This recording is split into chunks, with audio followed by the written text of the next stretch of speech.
Hello friends, నమస్తే. అందరూ బాగుండాలి, అందులో నేను కూడా ఉండాలి. నేను మా బత్తీసంగాడు ఈరోజు కొరమీలు కోస్తాం. మేము వాడే రాడ్ అయితే డైవా ఫ్యాంటమ్, అలాగే బ్లాక్ కలర్ దుష్మన్ ఫ్రాగ్. ఆ దుష్మన్ ఫ్రాగ్ ముడ్డు అయితే ప్యాచ్ రేపి ఉంది. ఆ ముడ్డి లేని మొనగాడు మా బత్తీసంగాడు ఏం పీకుతారో చూద్దాం. మా బత్తీసంగాడు అయితే కాస్టింగ్ అయితే స్టార్ట్ చేస్తాడు. మా ఇద్దరితో పాటు మా బాబాయ్ కూడా వచ్చాడు. అతనికి ఏమన్నా కొరమీన్ హుక్ అయిందేమో, అతని దగ్గరికే వెళ్ళి చూద్దాం. అతనికైతే దూరంగా ఒక కొరమీను ఆడటం కనబడిందట. దాని దగ్గరికి అతను కాస్టింగ్ అయితే చేస్తున్నాడు.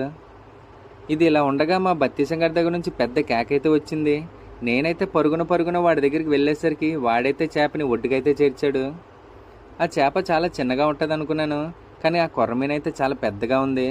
ఆ ముడ్డి లేని కప్పతోనే మా బత్తీసంగడు మొనగడే అనిపించాడు. చూశారు కదా ఫ్రెండ్స్, చాలా పెద్ద కొరమీనే పట్టాడు.